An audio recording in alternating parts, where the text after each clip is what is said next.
చేస్తుంది. అటు అధికారంలో ఉన్న వారిని కూడా, అంటే ఉన్నత స్థితిలో ఉన్న వారిని కూడా తను అంటే నశింప చేస్తుంది అనమాట. ఇటు తిననే నశింప చేస్తుంది, అటు తనని. ఎందుకంటే రాజును నశింప చేసే స్త్రీలంటే తన దగ్గర అన్నీ ఉన్నాయి కాబట్టి తనని కావాలని కోరుకుంటుంది. ఈ దీన స్థితిలో ఉన్న భర్తని విడిచిపెట్టేస్తుంది. నేటి దినాల్లో అలాగే ఉంటున్నారు. ఎలా ఉంటున్నారంటే భర్తకి ఏమీ లేకపోయినా, లేకపోతే భర్తకి సమాజంలో పేరు లేకపోయినా, లేకపోతే ఏమీ లేకపోయినా ఏం చేస్తున్నారంటే విడిచిపెట్టేసి పేరు ప్రఖ్యాతలు ఉన్న వారికి కూడా వెళ్ళిపోయే స్థితిలో ఉన్నారు. దేవుడి వాక్యం ఏమైనా తెలుస్తుందంటే రాజులను నశింప చేసే స్త్రీల వల్ల మనం ఉండకుండా, దేవుడు అన్ని విషయాల్లో మనకి ఆయనకు తెలుసు. ఏ బిడ్డకి ఏ భర్తను ఇవ్వాలో, లేకపోతే ఏ స్త్రీకి ఏ నరుడు మంచిదో కూడా ఆయన దేవుడికి తెలుసు. కానీ వివాహం అన్ని విషయంలో ఘనమైనదని మనం తెలుసుకుని కూడా ఆయన జతపరిచిన దానిని మనం నరులు మనుషులు ఎవరు దాన్ని విడదీయలేరు. కాబట్టి ఇప్పుడుంటున్న పరిస్థితులను బట్టి స్త్రీలు ఎలా ఉంటున్నారంటే రాజులను నశింపచేసే స్త్రీల వలె ఉంటున్నారు. అంటే ఉన్నతమైన స్థితిలో ఉన్న వారిని ఎంచుకుని వారి దగ్గర అన్నీ తీసుకుని వారి దగ్గర అయిపోయిన తర్వాత కూడా వారిని కూడా విడిచిపెట్టే స్త్రీల వలె ఉంటున్నారు ఇప్పుడుంటున్న స్త్రీలు. కాబట్టి వాక్యం ఏమైనా సెలవిస్తుందంటే రాజులను నశింపచేసే స్త్రీల వలె నీవు ఉండకూడదు. ఎలా ఉండాలంటే యెహోవా యందు భయభక్తులు కలిగిన స్త్రీ వలె నీవు ఉండాలి. చూడండి, అటువంటి స్త్రీలు ఎంతోమంది మన బైబిల్ గ్రంథంలో ఉన్నారు. మనము జ్ఞాపకం చేసుకున్నట్లయితే, మన ఉదయకాలం జ్ఞాపకం చేసుకున్నాం కదా, నాబాలు చాలా దుర్మార్గుడు, చాలా మోసకరుడు. అయినప్పటికీ కూడా తన భార్య అయినటువంటి అబిగయీలు, మరి తన భర్త ఎటువంటి వాడైనా, మరి దావీదు మరి ఆహారం కోసం తన సైనికులు పంపినప్పుడు తను నాబాలు ఆ యొక్క సైన్యము అప్పుడు ఆ గొర్రెలు మేపినప్పుడు దావీదు ఏం చేసేవాడు, దావీదు జనం ఏం చేశారంటే వారికి కాపలుగా ఉన్నారు, వారి అవసరతలన్నీ తీర్చారు. కాబట్టి దావీదు ఏం చేస్తాడంటే, ఇప్పుడు దావీదు పరిస్థితి బాగలేదు కాబట్టి తనకు ఆహారం కోసం, తన ప్రజలకు ఆహారం కోసం నాబాలు దగ్గరికి పంపిస్తే నాబాలు ఏం చేస్తాడంటే, మనం చూడండి చాలాసార్లు మనము ఒకవేళ సహాయం చేసిన వారి దగ్గర వెళ్ళామనుకోండి, వారు సహాయం చేసిన తర్వాత మనకు రుణం వచ్చినప్పుడు మనము వారు సహాయం చేయనట్టు బిహేవ్ చేస్తాం. అలాగే నాబాలు కూడా అలాగే చేశాడు. దావీదు ఎవడు, యెష్షయి కుమారుడు ఎవరు నాకు సహాయం చేయలేదు, నా దగ్గర ఉన్న ఆహారం ఎవరికి పెట్టడానికి వీల్లేదు అని దావీదు ఒక ప్రజలకు జనంతో చెప్తాడనమాట. చెప్పినప్పుడు దావీదుకు బహు కోపం వస్తుంది. ఎందుకంటే అప్పుడు తను సహాయం చేశాడు, ఇప్పుడు తనకు సహాయం వచ్చినప్పుడు సహాయం చేయలేదని తను చంపేయడానికి వెళ్ళిపోయినప్పుడు మరి నాబాలు దగ్గర పనిచేసే ఒక అతను తన భార్యకి జరిగిన సంగతిని అంతని చెప్పి ఇలా చేశాడని చెప్తే సకలమైన వంటకాలు కూడా తను చేసుకుని దావీదు ముందు వెళ్ళిపోతుంది అనమాట. ఎందుకంటే తన భర్తను కాపాడుకోవడానికి, తను చేసిన దానిని తన భార్య కాపాడడానికి వెళ్ళిపోతుంది అనమాట, తను క్షమించానని చెప్పేసి. అలాగా నేటి దినాల్లో మనం అట్టి రీతిగా ఉండాలి. భర్త విషయంలో మనము భర్త ప్రాణాలు కాపాడే వారిగా ఉండాలి. కానీ భర్తను విడిచిపెట్టేసి రాజులను చేసే స్త్రీల వల్ల మనము ఎంత మాత్రము ఉండకూడదు. ఇది నాన్న ఎవరైనా అటు రీతిగా ఉంటే దేవుడు ఏమంటున్నాడంటే అటు రీతిగా నీవు ఉండకూడదు, యెహోవా యందు భయభక్తులు కలిగే స్త్రీ వలె నీవు ఉండాలని దేవుడి వాక్యము సెలవిస్తుంది. రెండో విధంగా చూసుకున్నట్లయితే సామెతల గ్రంథము 6వ అధ్యాయం 24వ వచనం చూడండి. సామెతల గ్రంథము 6వ అధ్యాయం 24వ వచనం. చెడు స్త్రీ వద్దకు పోకుండాను, పరస్త్రీ పలుకు ఇంచకు మాటలు లోబడకుండాను అవి నిన్ను కాపాడు. చెడు స్త్రీ వద్దకు పోకుండాను, పరస్త్రీ పలుకు ఇంచకు మాటలు లోబడుకున్నాడు. చెడు స్త్రీ చూడండి, ఒక మంచి స్త్రీ ఒక చెడ్డ స్త్రీ ఉన్నప్పుడు, ఒక మంచి స్త్రీ ఉన్నదనుకోండి, ఈ లోకానుసారంగా జీవించే స్త్రీ ఒకటి ఉన్నదనుకోండి, ఏం చేస్తుందంటే తన దగ్గరికి వెళ్ళి చెడ్డ మాటలు చెబుతూ ఉంటుంది. ఎందుకంటే తన ఆలోచనలు, తన ప్రవర్తన కూడా ఎటు రీతిగా ఉండదంటే ఈ లోకానికి సంబంధమైనది ఉండదు. కాబట్టి తను ఏం చేస్తుందంటే తన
అంతటా వేషం వేసుకున్న కపటము గల స్త్రీ ఒకటి వారిని ఎదుర్కొని వచ్చాను.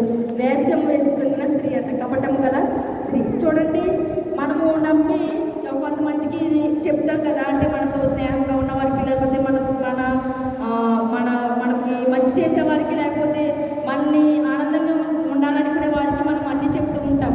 కానీ వాళ్ళు ఏం చేస్తారంటే నీ దగ్గర మంచిగా మాట్లాడతారు, నీ అన్నీ పంచుకునే వారుగా ఉంటారు, లేకపోతే నీ సమస్యను వారికి చెప్పినప్పుడు వాళ్ళు నిన్ను ఓదార్చే రీతిగా ఉంటారు. కానీ వాళ్ళు వెళ్ళిపోతే అంటే నిన్ను విడిచి అవతలికి వెళ్ళిన తర్వాత వాళ్ళు వ్యాసం వేసుకుంటారు. ఎందుకంటే నువ్వు చెప్పినవన్నీ కూడా వాళ్ళు ఏం చేస్తారంటే ఇతరులకు చెప్పేవారుగా ఉంటారు. చెప్పి కపటము గల స్త్రీ వలె ఉంటారు. నీవు చెప్పిన ఆ యొక్క నీ పరిస్థితిని బట్టి, లేకపోతే నీకున్న సమస్యని బట్టి, నీ కుటుంబ సమస్యలు, ఇబ్బందులు కూడా వారితో నువ్వు పంచుకుంటావు. కానీ వాళ్ళు ఏం చేస్తారంటే ఇతరులకి కపట వేషం వేసుకుని కపటముగా వేరే వాళ్ళకి చెప్పేవారుగా ఉంటారు. చూడండి, మనము మనోహ కుమారుడైన సంసోనును మనం జ్ఞాపకం చేసుకున్నట్లయితే అతను చాలా బలవంతుడు. దేవుడు తనకి బలమును దయచేశాడు. ఆ బలం ఎందులో దాగుందంటే తన జుట్టులో దాగుంది కదా. జుట్టులో దాగుంటే ఇశ్రాయేలు ప్రజల మీద ఆయన్ని దేవుడు ఎన్నుకుంటాడు. ఎన్నుకున్న తర్వాత మరి తిమ్మాతులో ఒక స్త్రీని, ఫిల్తీలో కుమార్తెను ప్రేమిస్తాడు. ప్రేమించిన తర్వాత వారికి వివాహం జరుగుతుంది. జరిగిన తర్వాత మరి ఫిల్తీయుల మీదకే తన అధిపతిగా ఉండడానికి దేవుడు నిర్ణయించాడు. కాబట్టి ఎన్నో యుద్ధాలు చేస్తాడు సంసోను. ఎందుకంటే ఎన్ని చేసినా అది దేవుడు తనకిచ్చిన బలం బట్టి చేస్తాడు. కానీ ఒకనొక సమయంలో మరి ఆ యుద్ధాలు చేసినప్పుడు మరి ఫిల్తీయులు మరి తనని తరమపోతుంటే అనేక ప్రదేశాలు వెళ్తాడు. కానీ మరి ఒక దేశానికి వెళ్ళినప్పుడు తనకి వేశ్య అనే తెదీలా అనే ఒక స్త్రీ తనకి కనపడుతుంది అనమాట. కనపడినప్పుడు తన దగ్గరే ఉండిపోతే తన సంసోను తన దగ్గర ఉన్నాడని చెప్పి తెదీలా అనే ఒక వేశ్య దగ్గర ఉన్నారని చెప్పి ఫిల్తీయులకు తెలిసినప్పుడు వీళ్ళు ఏం చేస్తారంటే ఆ తెదీలని అంటే ఇంత నీకు దానం ఇస్తాము, తన దగ్గర ఎంతో బలం ఉంది. ఎంత బలం ఉందంటే తన ముందు సింహం వస్తే దాన్ని మేక చీల్చినట్టు చీల్చివేసేంత బలవంతుడు, శక్తివంతుడు సంసోను. అయితే తన బలం ఎందులో ఉంది, మేము ఎంత తన మీదకు వచ్చినా తను ఎలా గెలవగలుగుతున్నాడు అని చెప్పేసి తన బలం ఎందులో ఉందని తెదీలాకి మరి కొంత ధనం ఇచ్చి ఆ బలం ఎలా ఉందో నువ్వు తెలుసుకుని మాకు తెలియచేయని చెప్పినప్పుడు తను ఇలాగే కపట వేషం వేసుకుని కపటంగా సంసోను దగ్గర ప్రేమలో ఉన్నట్టు నటిస్తుంది. అడుగుతుంది చాలాసార్లు, నీ బలం ఎక్కడుంది, నువ్వు ఇంత బలంగా ఎలా పోరాడగలుగుతున్నావు అని దినదినము కూడా సంసాన్ని అడుగుతూనే ఉంటుంది. కానీ సంసాన్ని చెప్పేవాడు కాదు. కాబట్టి ఇతను ఏం చేస్తుందంటే నువ్వు నన్ను ప్రేమిస్తున్నాను అంటున్నావు, నేను అంటే ఇష్టం అంటున్నావు, నీ బలం ఎందులో ఉందో నాకు చెప్పు అంటేనే చాలా విధాలుగా చెప్తాడు. చాలా విధాలుగా చెప్పినా కూడా తన బలము చెప్పేవాడు కాదు. కానీ చివరికి మనము కూడా అంతే కదా. మన ఎవరైనా ఏదైనా అడుగుతున్నారనుకోండి, ఒకసారి అడుగుతారు, 2 సార్లు అడుగుతారు, 3 సార్లు కథమాలు అడుగుతున్నారని మన దగ్గర ఉన్నది ఇచ్చేద్దాం. అలాగే తెదీలా సంసోను అడిగినప్పుడు కూడా సంసోను బలం ఎందులో ఉందో చెప్పేస్తాడు. సంసోను కూడా నా జుట్టులో ఉందని చెప్పేసి. కాబట్టి తను ఏం చేస్తుందంటే తనతో ప్రేమగా ఉన్నట్టు కపట వేషం వేసుకుని తన తొడ మీద నిద్ర పుచ్చుకుని ఆ యొక్క తలలో ఉందని చెప్పింది కదా, మరి ఒక మంగళగంధమాన్ని తీసుకువచ్చి తనకి గుండు చేయించేస్తుంది అనమాట. అలాగే మనం కూడా నేటి దినాల్లో అనుకున్నప్పుడు మనం అన్నీ చెప్తూ ఉంటాం. మనం మంచి చేస్తున్నారు కదా, లేకపోతే మన పట్ల మంచిగా ప్రవర్తిస్తున్నారు కదా అని మన విషయాలన్నీ కూడా చెప్తూ ఉంటాం. సంసోనులాగా మనం కూడా అన్నీ చెప్తూ ఉంటాం. కానీ వాళ్ళు ఏం చేస్తారంటే తెదీలాగా మనకున్న అక్కరలన్నీ, మనకున్న ఇబ్బందులన్నీ కూడా ఇతరులకు చెప్పేవారుగా ఉంటారు. కపటము గల స్త్రీల వలె వారు ఉంటారని వాక్యం సెలవుస్తుంది. దినాల్లో మనము మనుషుల దగ్గర ఒక మాట, మనుషులు లేకపోతే ఒక మాట మాట్లాడే స్త్రీల వలె ఉన్నామేమో. దేవుడి దినాన్నితో మాట్లాడుతున్నాడు, అటు రీతిగా ఉండకూడదు, నీవేమో ఎందుకు భయభక్తులు కలిగిన స్త్రీ వలె ఉండమని అంటున్నాడు. చూడండి, తర్వాత సామెతల గ్రంథము 2వ అధ్యాయం 16వ వచనం చూడండి.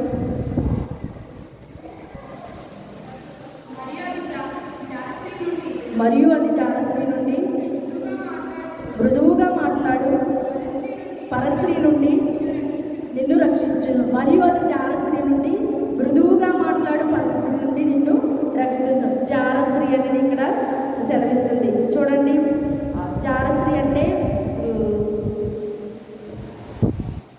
జార స్త్రీ అంటే పాపము ఎక్కువ చేస్తారు కదా, వాళ్ళని మనము జనం చూడండి, మనం చాలా దిగజారిపోయి జీవిస్తున్నారు, లేకపోతే చాలా దిగజారిపోయి బ్రతుకుతున్నారు అనేది మనం సంబోధిస్తూ ఉంటాం కదా.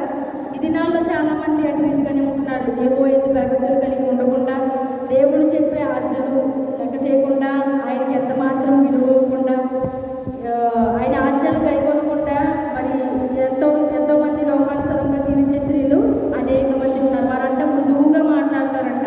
మృదువుగా మాట్లాడి పరస్త్రీ నుండి నిన్ను రక్షించినట్ట.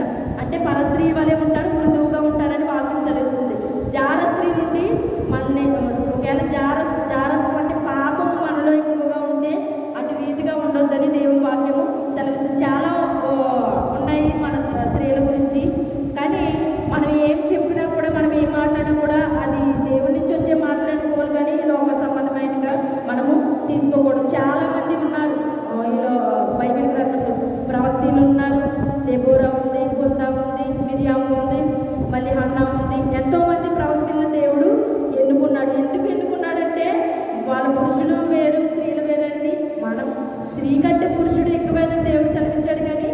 కానీ పురుషుడి కంటే స్త్రీకి కూడా దేవుడు ప్రాధాన్యత ఇచ్చాడు. కాబట్టి స్త్రీలు మనం ఎలా ఉన్నాము, ఇతరుల పట్ల మనం ఎలా ప్రవర్తిస్తున్నాము, కపటం గల స్త్రీలు వలె ఉన్నామా, నెనరు గల స్త్రీ వలె ఉన్నామా, వివేకం లేని సుందర స్త్రీ వలె మనం ఉన్నామా, జార స్త్రీల వలె మనం ఉన్నామా, రాజులను నశింపచేసే స్త్రీల వలె ఉన్నామా, పరస్త్రీల వలె ఉన్నామా, చెడు స్త్రీల వలె ఉన్నాము. మనము ఒక్కసారి జ్ఞాపకం చేసుకునే వారంగా ఉండాలి. ఎందుకంటే దేవుడికి ఎంతో మందికి లేని భాగ్యాన్ని మనకు దయచేస్తున్నాడంటే, ఈ స్త్రీల సమాజం మనం ఎలా నడుపుకుంటున్నామంటే అది దేవుడిచ్చిన కృపే. చాలా సంఘాలలో చాలా మంది ఏం చేస్తారంటే అది సిఆర్ గారిని లేకపోతే మాస్టర్ గారిని తీసుకొచ్చి వాళ్ళు చేయించుకుంటున్నారు. కానీ దేవుడు నీకు నాకు ఎంత ఆధిక్యతనిచ్చాడు. ఒక దినం నీవు, ఒక దినం నేను చెప్పుకునేంత స్థితిని దేవుడు మనకు దయచేసినప్పుడు మనం ఇంతకంటే ఇంకేం కావాలి మనకు దేవుడి నుంచి? మనము కూడా దేవుడు మనల్ని ఎన్నుకున్నాడు. అందుకనే కదా దేవుడు అన్నాడు, మళ్ళీ ప్రవచించేవారుగా ఉంచాడు దేవుడు. అనేక విధాలుగా మనల్ని ఉంచాడు. నువ్వు ఏం చేసినా కూడా దేవుడిని విడిచిపెట్టే దేవుడు ఏమాత్రం కాదు. స్త్రీ వలె నువ్వు ఉన్నావంటే అది దేవుడు నీకు ఇచ్చిన గొప్ప ఆధిక్యత. నీలోంచి మనుషులు వస్తున్నారనంటే అది ఎంత ధన్యత. ఒక స్త్రీ గర్భము ధరించి 9 నెలలు గర్భంలో ఒక బిడ్డను మోస్తుందంటే అది మొయ్యగలరు ఎవరైనాను? మొయ్యలేరు. కానీ దేవుడిచ్చినది కృపే. దానికి మనము ఏమిచ్చినా ఆయన రుణం మనం తీర్చలేము. కాకపోతే ఇప్పుడు ఉంటున్న పరిస్థితులను బట్టి స్త్రీలకే విధేయత లేదు, స్త్రీలకే ఏమీ లేదు. మనల్ని బట్టి అన్యులు మారాలి తప్ప మనము అన్యులకి వ్యతిరేకంగా జీవించే వారంగా ఉంటున్నాం. ఒకసారి మనము అర్థం చేసుకునే వారంగా ఉండాలి. మనం ఎన్నోసార్లు మనం మొరపెడుతున్నాం దేవుడికి. ఏలి అంటారు కదా, ఆయన అంటారు కదా, పౌలు గారు అంటారు కదా, నేను క్రీస్తుని పోలి నడిచిన ప్రకారం మీరు నన్ను పోలి నడవనంటే మరి మన క్రీస్తు ఎలా నడిచారు? ఒకరు వాక్యం చెప్తే ఒకరు అసూయపడేలా ఉన్నారైనా లేదు, ఒకరు పాటలు పాడితే ఒకరు కుళ్ళుకునేలా ఉన్నారు లేదు. కాబట్టి మనమే ఒకసారి జ్ఞానించుకునే వారంగా ఉండాలి. ఏది అయినా ఇప్పుడు మనము దేవుడు ఒకరిని పట్టుకున్నాడంటే వాళ్ళు ఎదిగి ఫలించేంత వరకు దేవుడు వాళ్ళని విడిచిపెట్టడు. నీవు ఇతరులకి మాదిరికరంగా ఉండే వరకు కూడా నిన్ను ఆయన విడిచిపెట్టడు. ఇతరులకు మాదిరికరంగా ఉన్న తర్వాత నిన్ను ఆయన విడిచిపెట్టేదానంటే విడిచిపెట్టడు. ఎందుకంటే దేవుడికి ఆల్రెడీ నీ యొక్క స్వభావం తెలుసు, నిన్ను గురించి తెలుసు. కాబట్టి నిన్ను ఆయన ఎంత మాత్రం విడిచిపెట్టడు అనుకుంటారు చాలామంది. ఇప్పుడు వేరే వాళ్ళు ఏదైనా చెప్తుంటే దేవుడు నన్ను విడిచిపెట్టేసి వారితో మాట్లాడతానంటే కాదు. ఎందుకంటే దేవుడు నువ్వు ఆల్రెడీ మాట్లాడావు కాబట్టి, నీకు అనుభవం ఉంది కాబట్టి దేవుడు నీకు మాదిరిగా వేరే వాళ్ళు తయారు చేయాలి. ఇప్పుడు నువ్వు మారాలంటే నీ బట్టి వేరే వాళ్ళు మారాలంటే నీ వాళ్ళని ప్రోత్సహించేవారుగా ఉండాలి తప్ప వాళ్ళే ఇంకా ఆ స్థితిలోనే ఉంచేవారుగా మాత్రం ఎంత మాత్రం ఉండకూడదు. దేవుడు అందరికీ ప్రాధాన్యత ఇచ్చాడు. ఒకరికి ఒక్కొక్క తలంతులు ఇచ్చాడు. వాక్య తలంతు, పాటలు పాడే తలంతు, సంఘంలో ముందుకు కొనసాగే తలంతు, ప్రతి తలంతు ఇచ్చినప్పుడు దేవుడిచ్చిన తలాంతుల్ని ఉపయోగించుకోలేని ప్రేరేపణ ఆ యొక్క మరి దేవుడు వారికి అలాగా చేయిస్తాడనమాట. ఆత్మ వారిలో ఉండి ఏదైనా చేయాలని ఉంటుంది. కానీ ఆ ఆత్మవారంలో మనం ఎంత మాత్రము ఉండకూడదు. ఎందుకంటే దేవుడు చెప్పే మాటలు ఏవైనా మాటలే. ఏ స్త్రీ చెప్పినా అది సంఘం గురించి లేకపోతే మారడానికి చెప్తుంది. కాబట్టి మనము ఏంటో అనుకుంటాము, వాక్యం చెప్పేవాళ్ళు దేవుడు తీర్పులు దేవుడు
యెహోవా భయభక్తులు కలిగి నిన్ను నీ కుటుంబాన్ని సంఘాన్ని కూడా రక్షింపబడే స్త్రీ వలని ఉండాలని దేవుడు కోరుకుంటున్నాడు. కాబట్టి ఎందుకంటే రాబోతున్న దినాలు చాలా దుర్దినమైన దినాలు కాబట్టి దేవుడు నీకు ముందుగానే ప్రేరేపిస్తున్నాడు.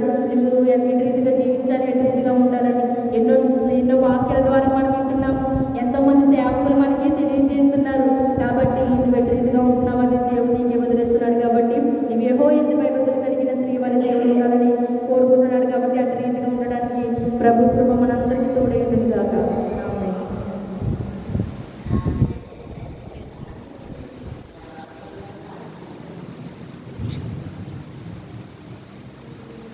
స్తోత్రములు స్తోత్రములు స్తోత్రములు స్తోత్రం. మహాపరిశుద్ధుడా, ప్రేమగల తండ్రి, జాలిగల దేవా, ఆశ్చర్యకరుడా, ఆశ్చర్యకర్త, నిత్యుడగు తండ్రి, సమాధానకర్త, నీకు వందనాలు, స్తుతులు, స్తోత్రాలు ప్రభా. అయ్యా నైనా ఈ రాత్రి కాల సమయంలో ప్రభా అయ్యా నీ బిడ్డలతో నీ మాట్లాడమని నమ్ముచున్నాను ప్రభా. నీకు వందనాలు తండ్రి. అయ్యా నీ స్త్రీలకి ఎంత గొప్ప అయ్యా నైనా పేరును దయచేసిన దేవుడు ప్రభా. నీకు వందనాలు తండ్రి. నైనా అయ్యా నైనా భూమి మీదకి రావడానికి నైనా స్త్రీని ఎన్నుకున్నావు ప్రభా. నీకు వందనాలు తండ్రి. నీకు ఏమిచ్చిన రుణం మేము తీర్చుకొని ప్రభా. నీకు వందనాలు ప్రభా. అయ్యా నేను ఇక్కడ ఉంటున్న ప్రతి ఒక్క బిడ్డని జ్ఞాపకం చేసుకోండి ప్రభా. నేను మంచి వారికి ఎవరైనా బలహీనత నుండి బలపరచండి ప్రభా. నైనా అయ్యా యెహోవా భయభక్తులు కలిగిన స్త్రీ కొని ఆడబడుతుందని వాక్యం ద్వారా సెలవిచ్చా ప్రభా. నైనా అయ్యా నీ ఎందు భయభక్తులు కలిగి ఉండటం ఎంతో ధన్యత ప్రభా. నీకు వందనాలు తండ్రి. అది తెలియక ఎంతో మంది బిడ్డలు ప్రభా నేను విడిచిపెట్టేస్తున్నారు ప్రభా. నీకు వందనాలు తండ్రి. ఏ బిడ్డ నశించిపోవడం నీకు ఇష్టం లేదు ప్రభా. నీకు వందనాలు, స్తుతులు, స్తోత్రాలు ప్రభా. అయ్యా నైనా మేము చేసిన తప్పిదములు బట్టి మా అపరాధం బట్టి ప్రభా నీ శిలువలో వేలాడే ప్రభా. నీకు వందనాలయ్యా. ఇంకా మా మనసులు మార్చడం లేదు ప్రభా. నేను నీకు వందనాలు, స్తుతులు, స్తోత్రాలు ప్రభా. అయ్యా నేను మమ్మల్ని మార్చమని అడుగుచున్నాను ప్రభా. నీకు వందనాలు, స్తుతులు, స్తోత్రాలు ప్రభా. అయ్యా ఎంతో మంది స్త్రీలు ఉన్నప్పటికీ ప్రభా నేను నీ సన్నిధిలో ప్రభా కొద్ది మందిగానే మేము కూడుకుంటున్నాం ప్రభా. నీకు వందనాలు తండ్రి. అయ్యా నేను ప్రతి ఒక్క స్త్రీ ప్రభు నీ సన్నిధికి వచ్చి ప్రభా నైనా అయ్యా ప్రార్థన చేసే స్త్రీ వలె ప్రభా, అంగలార్చే స్త్రీ వలె ఉండడానికి సహాయం దయచేయండి ప్రభా. నీకు వందనాలు, స్తుతులు, స్తోత్రాలు ప్రభా. నైనా సంఘాన్ని జ్ఞాపకం చేసుకోండి ప్రభా. సంఘంలో ఉంటున్న ప్రతి కుటుంబాన్ని దీవించండి, ఆశీర్వదించండి ప్రభా. నీకు